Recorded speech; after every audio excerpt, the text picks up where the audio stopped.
morning. Today is Thursday, December 21st, 2023. My name is Terry Morgan and we are here to practice Tai Chi. Specifically, we're going to work on Yang style Tai Chi and a review of what I've previously taught, as well as some additional new material, and I'm going to try and close some of the gaps between material that I previously presented and what I understand, what I have learned about Yang style Tai Chi and Tai Chi in general. I'm going to cover Wudang Tai Chi separately. So this is more focused on my own foundations as I started with Yang style Tai Chi and some of the things that I learned and developed as part of that initial learning, that initial practice that had carried me through all of the other things that I learned after that. Let's get started.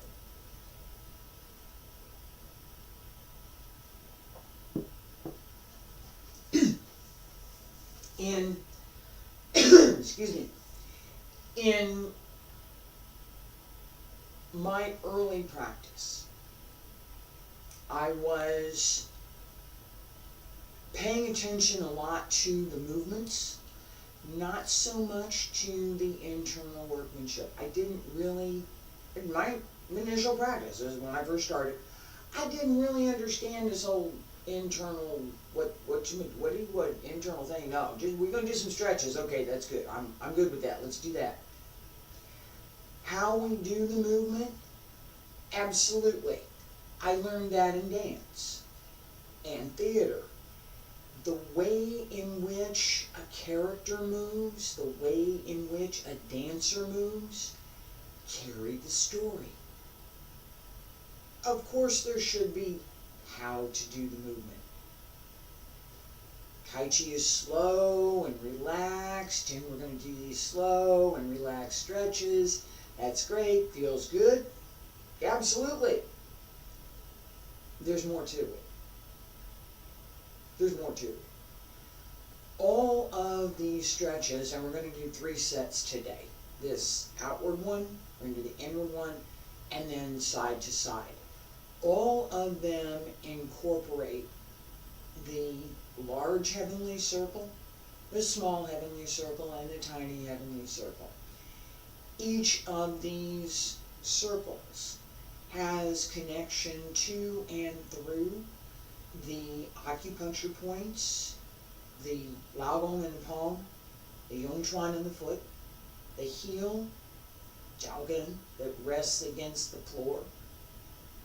As we pull up through the back and down the front, we connect in the small heavenly circle, we connect the Renmai and the Dunmai. From the lower Dantian, through the Huiyin, up the back, through the Mingmen, the Jiaji, Yijin, Baihui, the Renzhong, the connection point here, passing through the upper Dantian, Renzhong, middle Dantian, and returning to the lower Dantian. This small heavenly circle and the tiny heavenly circle, which is the lower Dantian itself. So we think of the lower Dantian as, excuse me, in this case we're going to think of the lower Dantian as a ball, and it follows the same pattern. So from the lower part of that ball, down, up in the back, and back down in the front. That small heavenly circle, right about here, lower Dantian. And paying attention very much to the connection through the spine. It's not the abdomen that we want to pay attention to so much as the space between the spine and the forward part of the abdomen, the outer muscles that cross here and pull up through the front. I know I'm being very specific this morning. Feet about shoulder width apart. Wiggle the fingers, wiggle the toes, pull up through the crown of the head. Hands circle to the front. Back around to both sides. Up along the center line. And reach out. Bend the knees.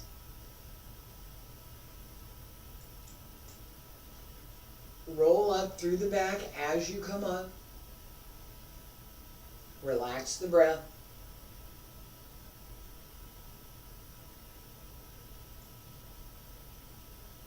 Try to keep the movement,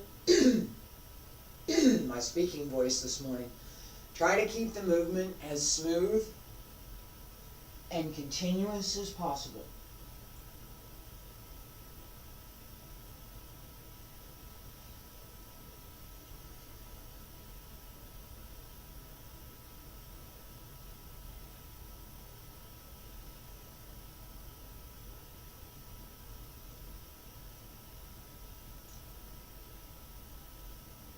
Relax into the movement, relax through the movement.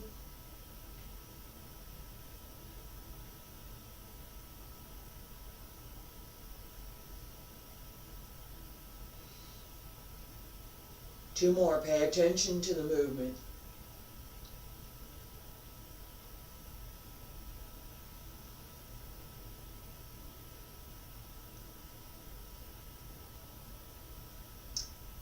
One more time. Keep the shoulders down.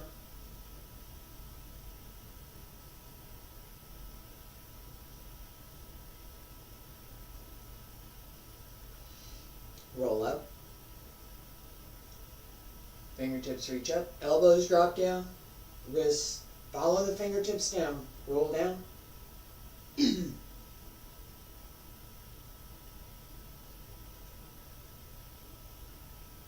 And reach out. Use the legs, arch through the back.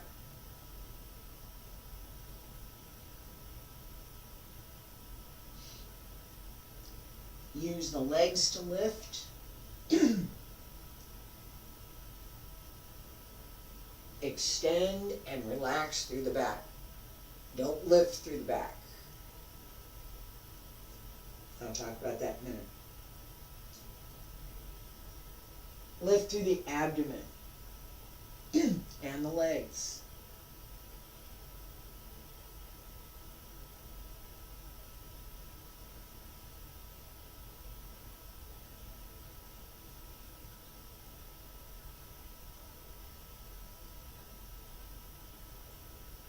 Each movement should be full, smooth, and complete.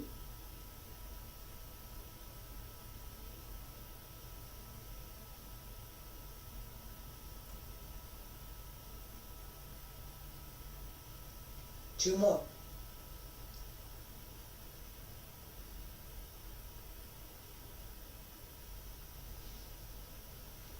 Reach out.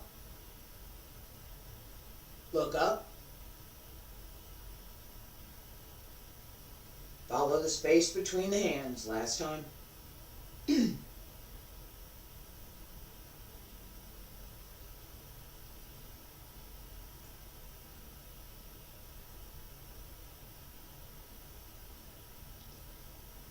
return to center.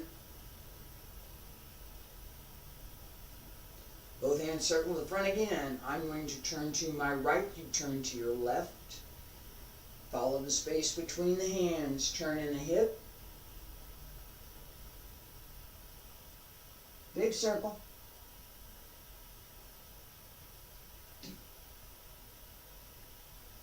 Keep the shoulders down. Turn the waist. Turn the ribs. Turn the shoulders. Turn the hips.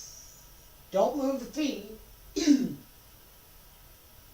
going to take that back. Don't move the feet from their position. The feet are moving. As I turn, my weight moves through my feet. Come to center. And turn the other side. I'm turning to my left. You go to your right.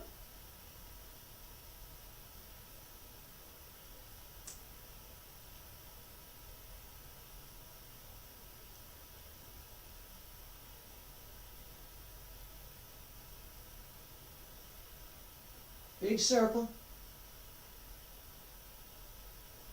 Everything's moving. And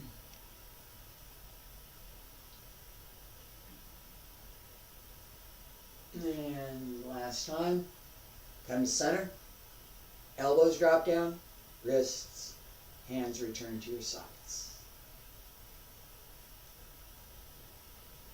Breathe.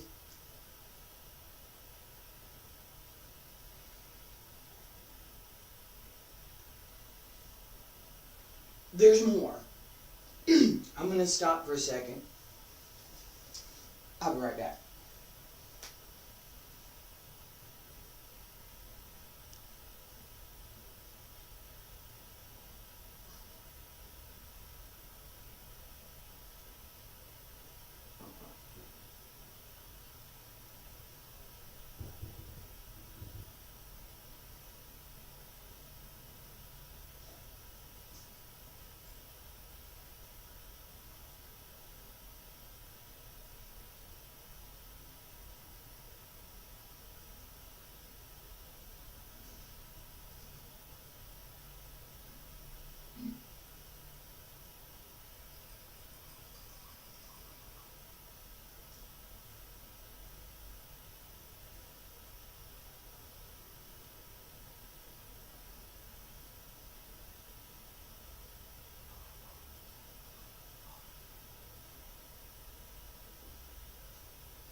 Apologies for that. I needed to clear my throat. Salt water. It does wonders. It does.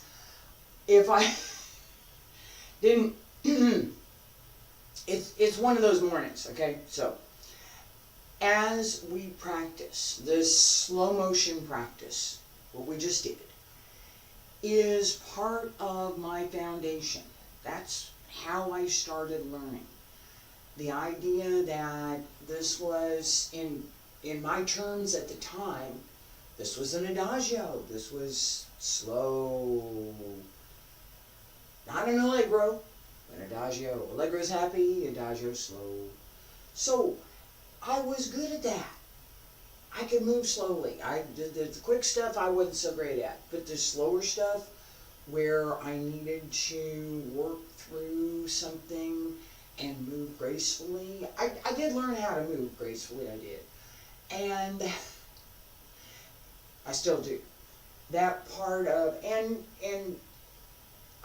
for the folks that, hey, recognizing what you can do well is part of what you learn as you develop your practice.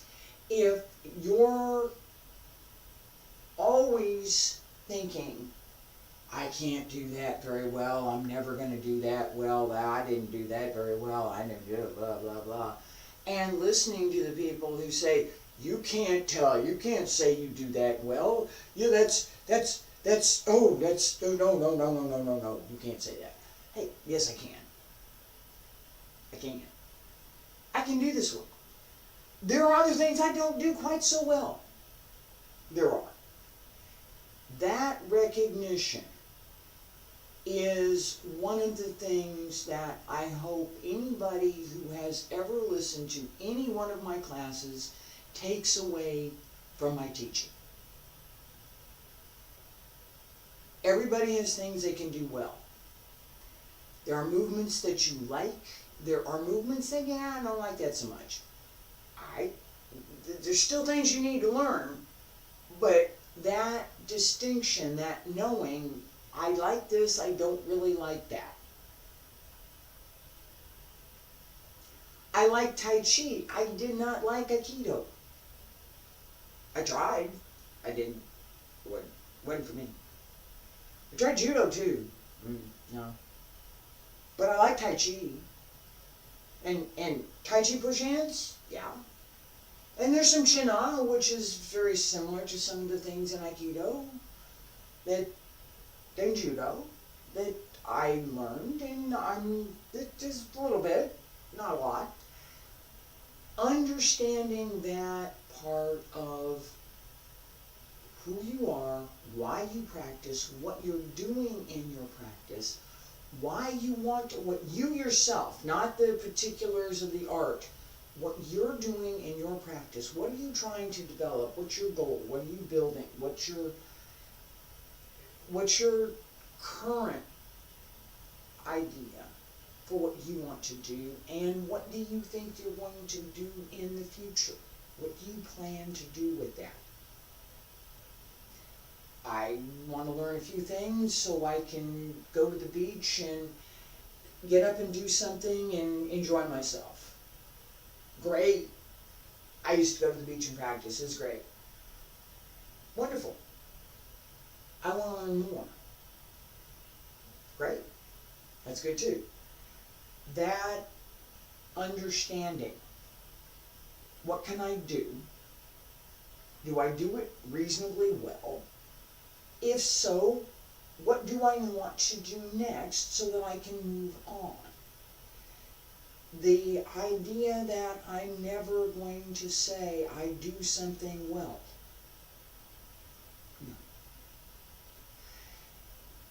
Bragging is different.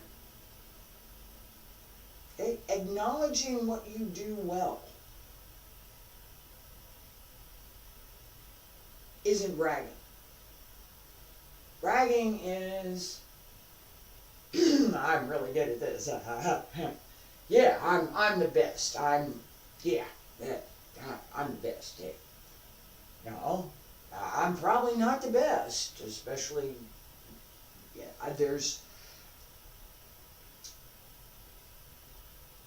but I'm good. I've been one of the best. I'm still pretty good, right? That acknowledgement is something that everybody should be able to find. If you're not, if you're saying, let me qualify this for a second, and then we're gonna get to physical practice. If you approach what you're doing with the idea that you're the best at it and nobody could be better than you, you're not. You're not. You're not. If you approach practice with the idea that there are some things you're doing in your practice that you do well, and some other things that you may do extremely well, and other things that, that could use a little more work, that holistic acknowledgement is how we make progress. If we're always over here with this idea that you can't acknowledge that you did something well. All right, I'm going to get some other people to acknowledge I did something well. How about that?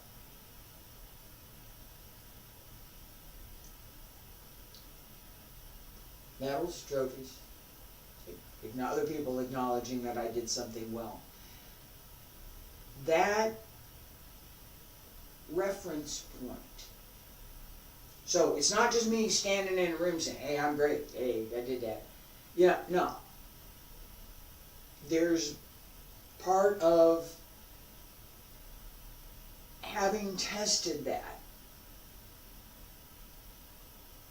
and listening to what other people had to say that gave me the ability to develop my skills to where they are now.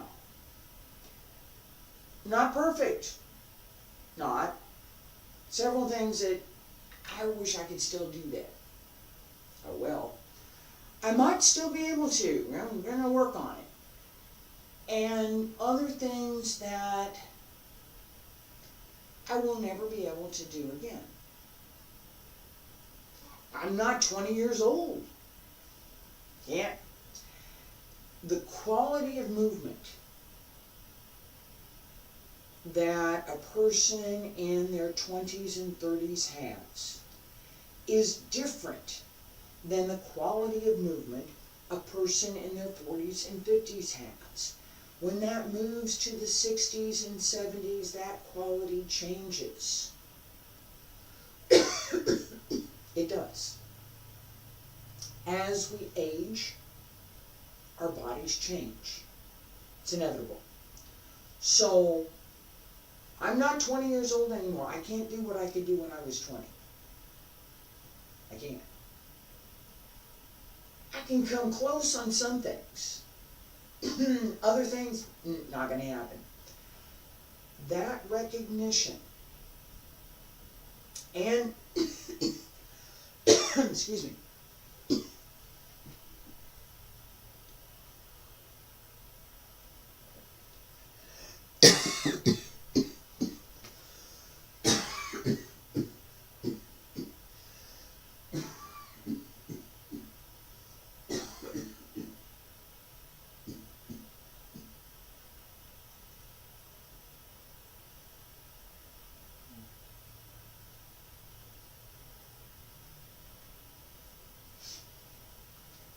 excuse me, pollen, I think. I went outside this morning, something I don't usually do before class, but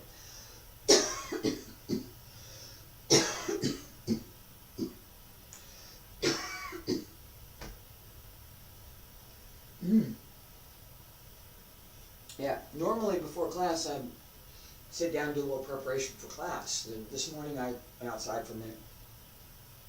Now I'm going to do that again. All right, anyway. This idea that we can do some things well, that we recognize what we can do well, that other people can recognize it, that it's not just me in a little room saying, hey, I'm great, right? No. No. There needs to be objective reality. Somebody else observing, somebody else applying regular criteria, somebody else applying their expert judgment to assess what you're doing. This is the same that happens in an audition for a dancer. The panel that's looking isn't just coming in off the street. They're professionals who have done whatever they're asking the dancers to do. It does work that way. Same kind of thing with theater, same kind of thing with film, with all sorts of creative effort, and my experience with tournament and performance. So when I first time I was over here, number one. First time up, all Chinese styles martial arts tournament. And at that time, I only practiced Yang style. So I choreographed a set, and I got up and I did the form, and I won the division. I could do better, but I had a good day. That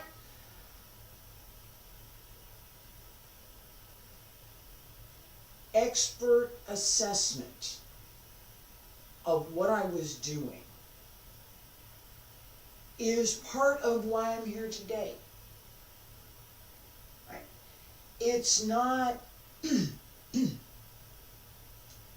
and I'm emphasizing this for a reason. As I'm wrapping up some of these things, and where I, excuse me, where I've talked about something, where I've said something, where I needed to say something, or have left it out, now's the time. That expert assessment, that someone who knows has looked at what I'm doing and said, "Hey, that's pretty good." Gives me the confidence to be here, and gave me the confidence to keep going and to keep competing and keep learning and begin teaching and all sorts of other things. That is very different than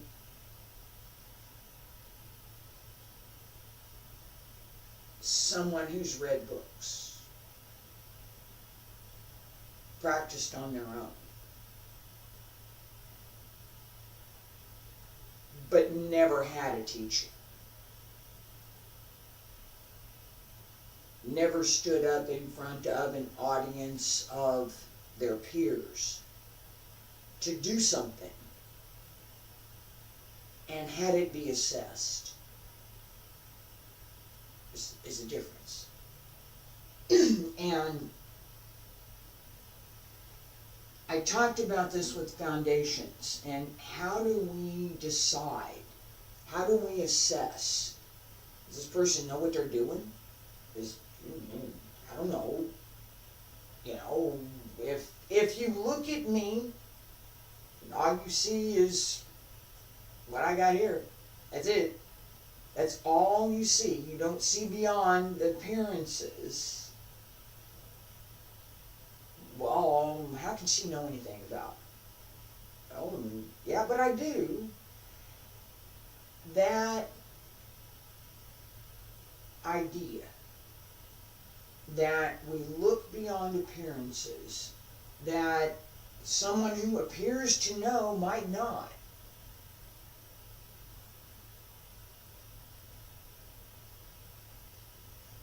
And someone who outwardly doesn't appear to be all that much might have learned something. I had that same comment, someone made that comment about Professor Liu one time. Well, he doesn't look like much. Yeah, well, you haven't met him, have you? That idea, there's more than the appearance, is very much something that we pay attention to in Tai Chi. Beginning section of Yang style Tai Chi.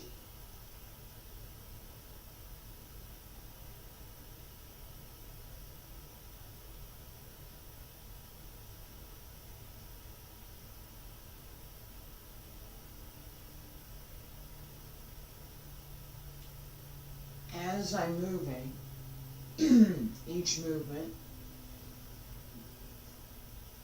pardon my throat again,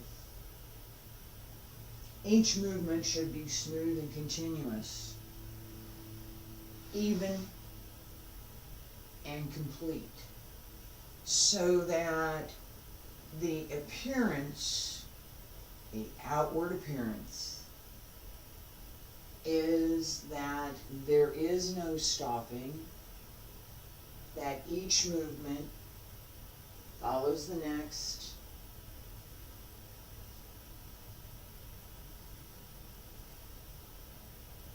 I ran out of room here. Alright, this smooth and continuous circle that we started with, all three of them, that continues through the form. This was my early Yang style form. That smooth, continuous movement, that foundation of relaxed, effortless movement, is how we begin to develop the coordination between the body and the breath, and the internal breath. As we begin to develop that, we begin to connect more with the internal energies. That development is a progression that starts with smooth and continuous movement. As we pay attention to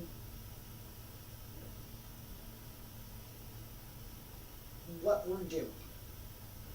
What am I doing? Standing here, pulling up through the back of the neck, shoulders down, deliberately, very deliberately. Yeah, there was a little thing over here. Fixed it.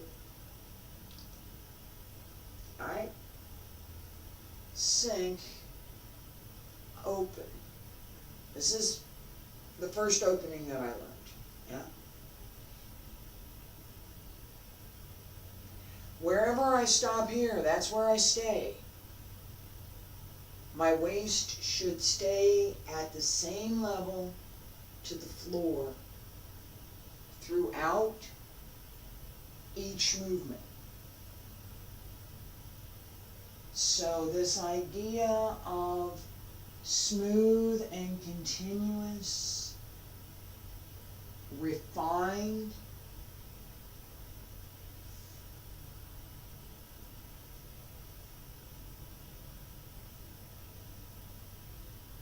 well placed, and complete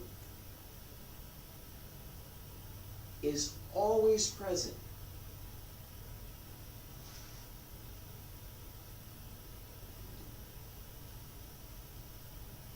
As we move, there are points at which a movement is complete and in progress. When we are not paying attention to each movement, that gets muddled. When we're not paying attention to, what am I doing here? What is this movement about? The movement gets muddled. I'll show this in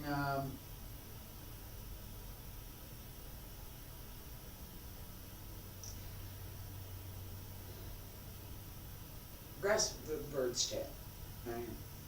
Alright, I'm here.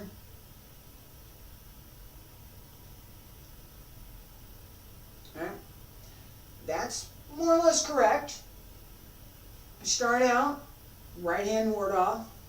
This is pull down, but also push. But this is, as I came up here, this is pull down. Follow, this follows the elbow. This hand turns over.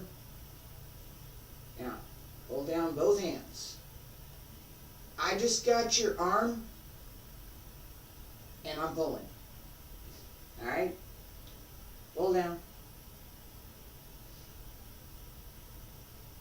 This hand turns over. Press.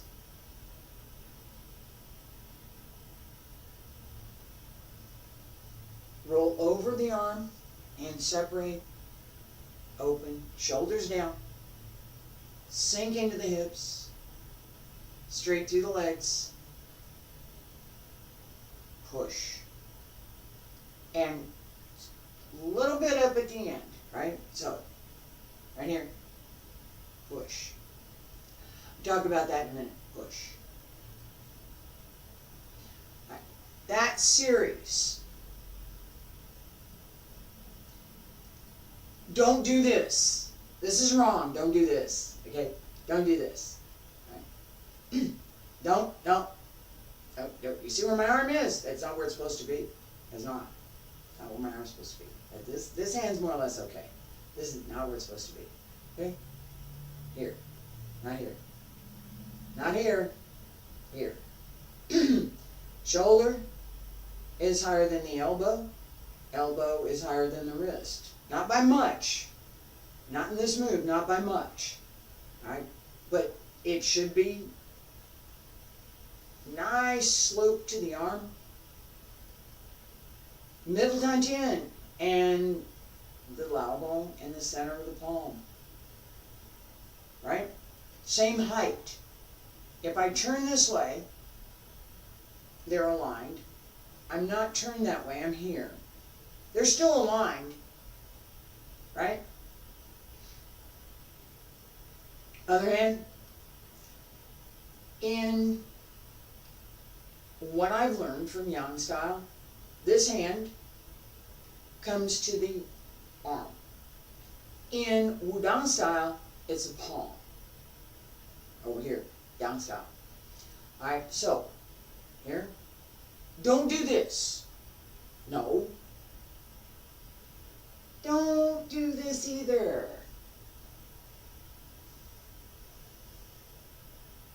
No. That's a nice dance routine. That's not ward off, pull down, press, and push. We have the whole body effort, right? Right? This is not what to do. Don't do that. No. That's not a martial art. We don't, no. Mm-mm. Paying attention to body alignment, paying attention to what I might do, paying attention to my own body as the measure, right? Here, elbow, shoulder, wrist, alignment. Yes, this is good. This is not. Elbows down. Elbows not out, elbows not up. Elbows down. So is the shoulder. As I turn, drop the elbow, twist. I can't do that. I can't do anything if my hands are up here. That's, you know, waving at my friends. Hey, I'm over here. Hi, how you doing? No. Ward off. Pull down.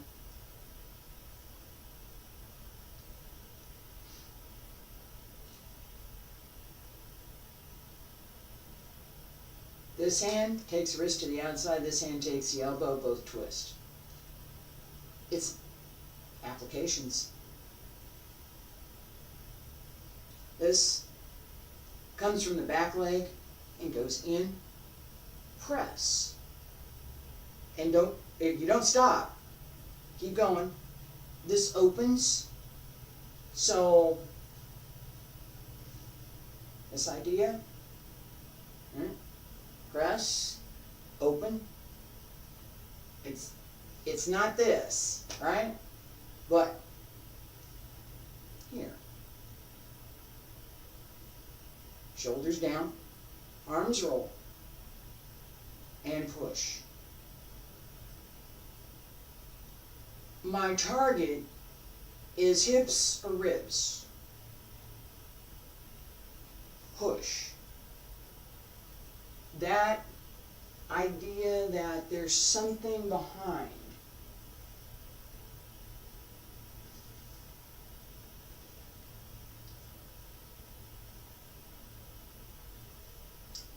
Each movement.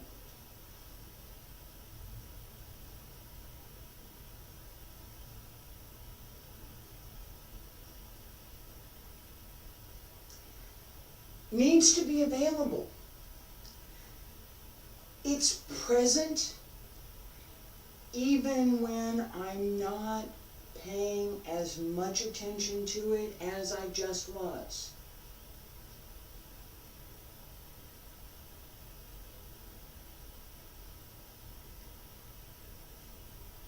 Still present. That little bit softer, a little bit faster, a little bit more intentional, a little bit focused on the smoothness of the movement versus the application of the movement, right? Both need to be present.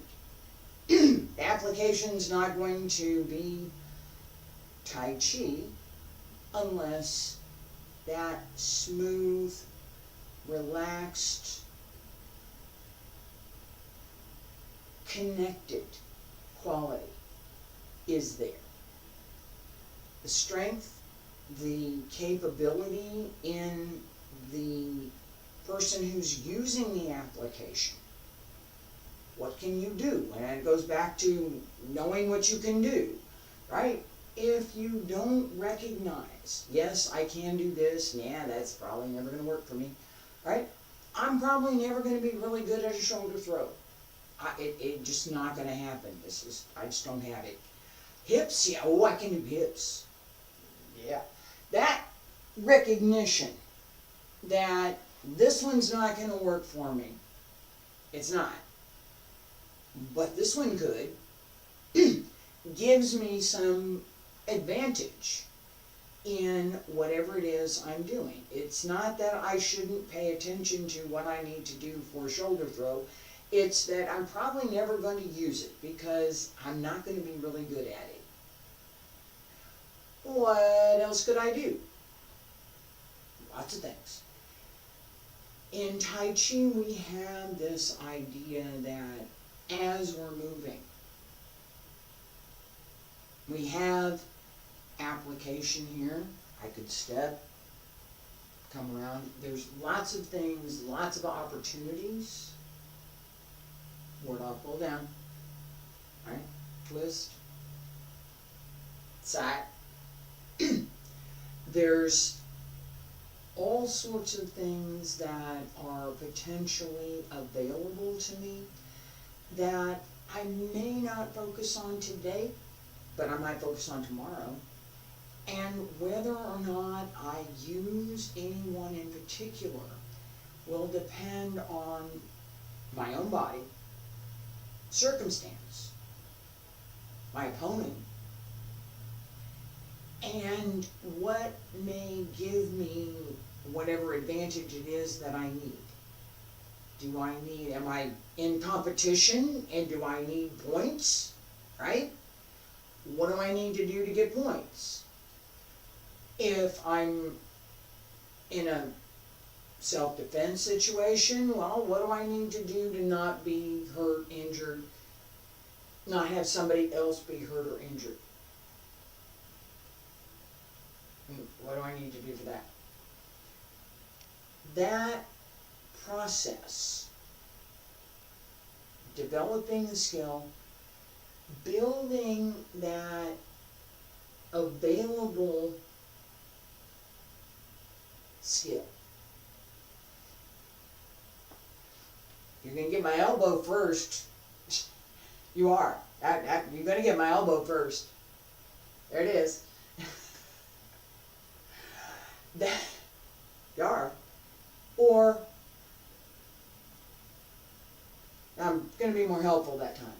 Right? Which one?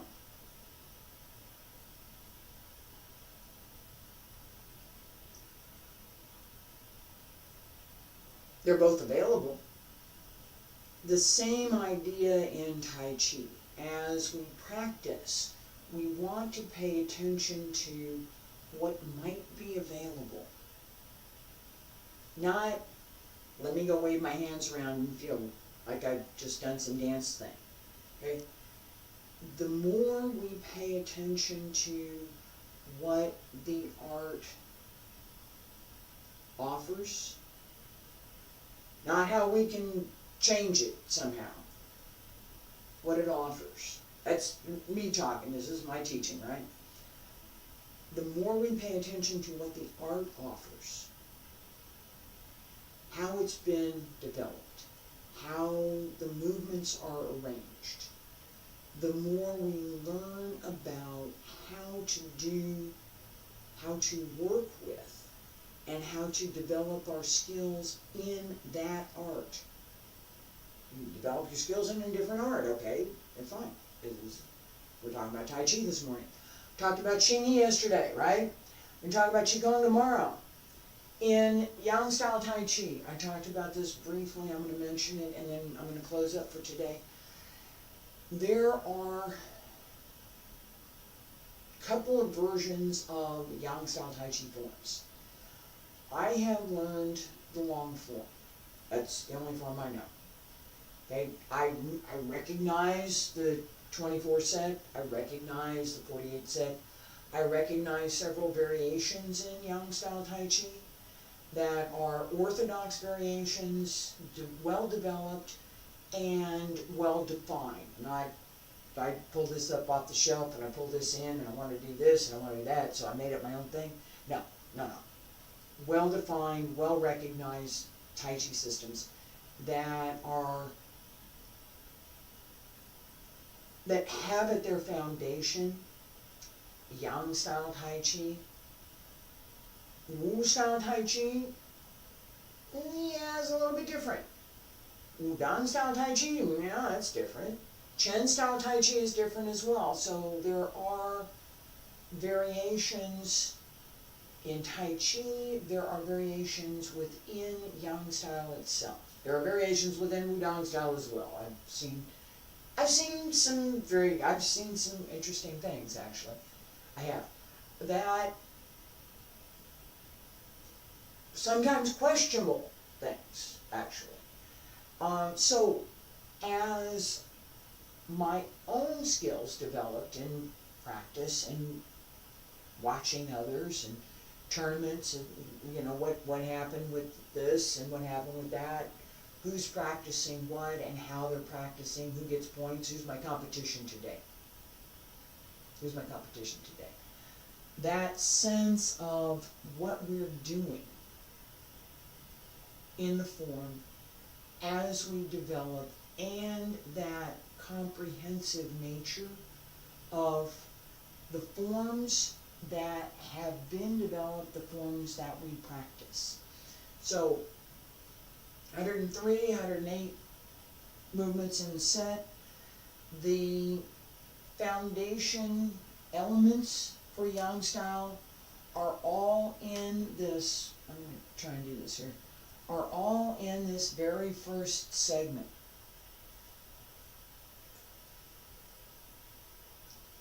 I'm going to do a narrow step so I can finish all of them here.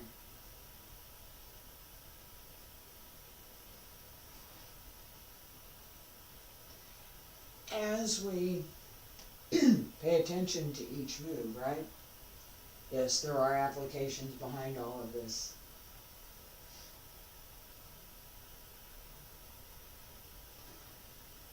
I had to back step there.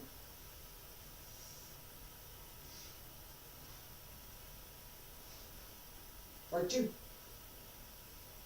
Oh yeah, part 2.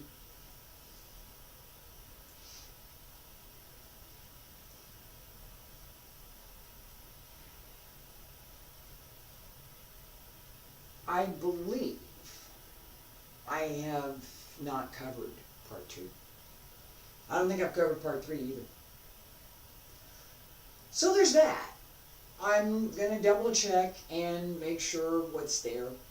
There are several things that we do in part 2 and part 3 that are not in part 1. Okay? It's more simple to more complex in all of the systems. So part 1 of anything is always going to be more simple. It is. Part 2 asks more.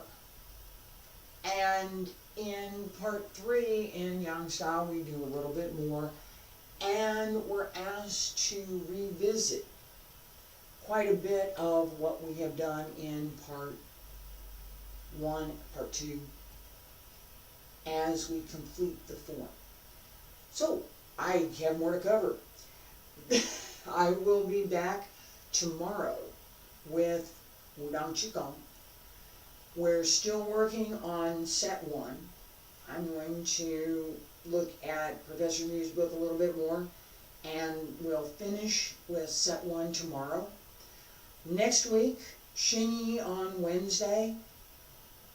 Focus on Chuan Chuan, drill. Tai Chi, again, we're going to be here on Thursday, and on Friday, Wudang Qigong again. Thank you for being here. I appreciate it.